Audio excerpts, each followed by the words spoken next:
Guna mengantisipasi penyebaran COVID-19, Kementerian Pendidikan dan Kebudayaan mengeluarkan sejumlah kebijakan yang mengatur adaptasi kenormalan baru.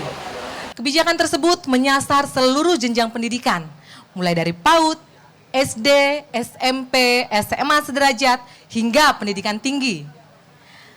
Kebijakan tersebut mengatur seluruh tata laksana kegiatan akademik, mulai dari tahun ajaran baru, penerimaan peserta didik, hingga evaluasi dan penyelesaian tugas akhir mahasiswa.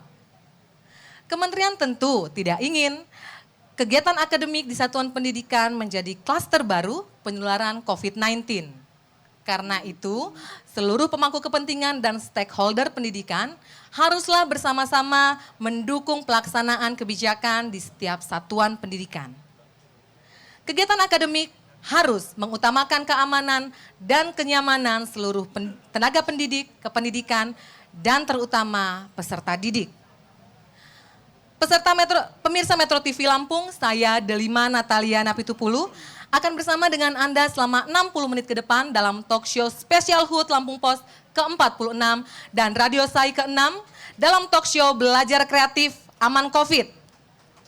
Telah hadir 4 orang narasumber bersama dengan saya perkenalkan. Yang pertama adalah Kepala Dinas Pendidikan Provinsi Lampung, Bapak Sulpakar. Assalamualaikum, selamat pagi. Yang kedua adalah Bupati Tulang Bawang, Ibu Winarti. Selamat pagi Ibu. Selamat pagi, Tabi pun. Ya pun. Berikutnya adalah Rektor Universitas Teknokrat Indonesia, Bapak Nasrullah Yusuf. Selamat pagi Pak. Assalamualaikum, salam bahagia untuk kita semua. Dan the last and not least, Bapak Wakil Rektor 1 UIN Raden Intan Lampung, Bapak Alamsyah. Selamat pagi Pak. Assalamualaikum warahmatullahi wabarakatuh. Waalaikumsalam. Sebelum saya memulai pertanyaan saya kepada narasumber, saya ingin juga menyapa pemirsa dengan salam khas Lampung.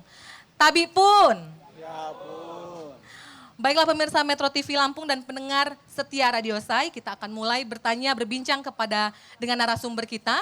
Yang pertama saya ingin berbincang dengan Bapak Sulpakar. Pak, selama masa pandemi ini bagaimana regulasi pendidikan yang mengatur seluruh satuan pendidikan di daerah Lampung ini? Baik, terima kasih. Sebelum saya menjawab pertanyaan, izinkan saya untuk menyampaikan salam hormat kepada para narasumber.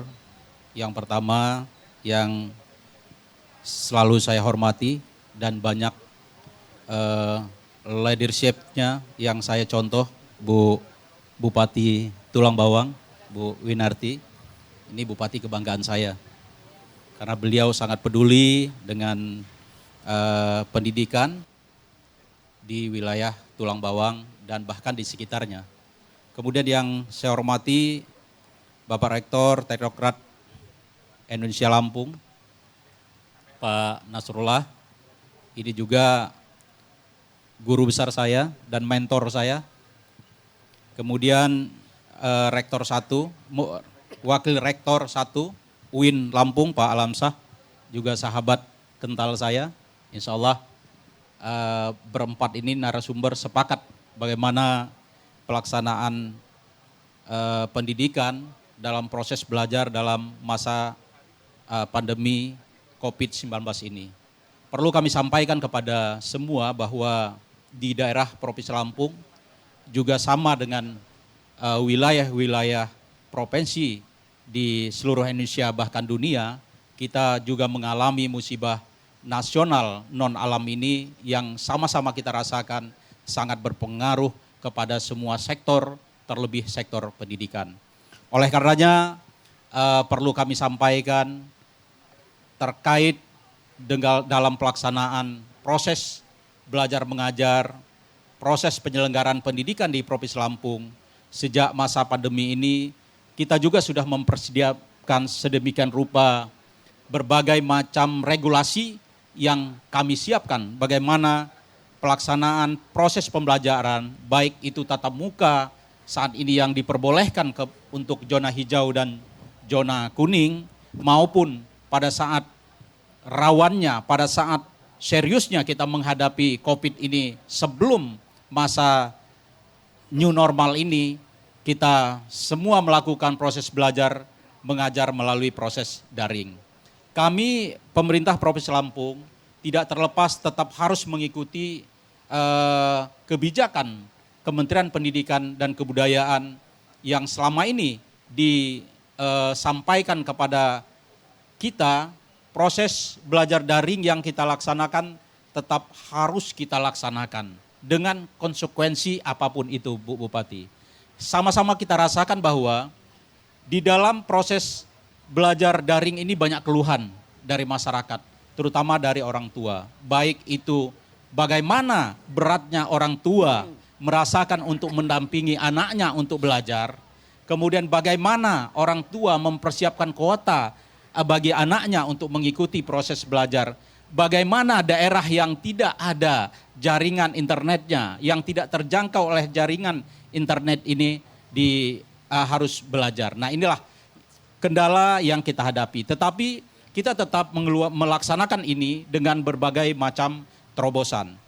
Terkait dengan sulitnya orang tua mendampingi anaknya, kita juga selalu berkoordinasi dengan orang tua, harus benar-benar maksimal untuk mengontrol anak-anaknya, dan juga kita melaksanakan proses daring ini. Kita berharap guru juga melakukan kontrol yang ketat terhadap anak-anak supaya dapat mengikuti proses belajar daring ini dengan baik. Nah, ini kita lalui secara maksimal dan alhamdulillah terlaksana dengan baik.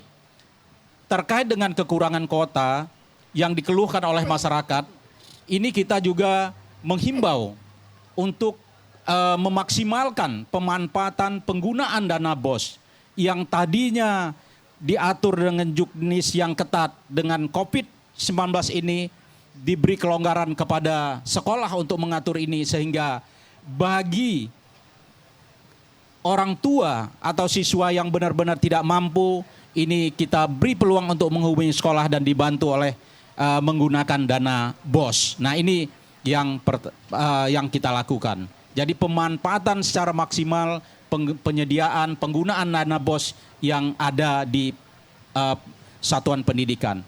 Ada 2 sumber dana BOS ini yang diberikan oleh pemerintah pusat dan juga pemerintah Provinsi Lampung menyediakan namanya BOSDA. BOS daerah penunjang dana BOS nasional untuk kita khususkan kepada anak-anak kita yang benar-benar tidak mampu. Jadi tidak semua siswa kita pergunakan dana BOS ini, tetapi sekali lagi benar-benar siswa yang tidak mampu.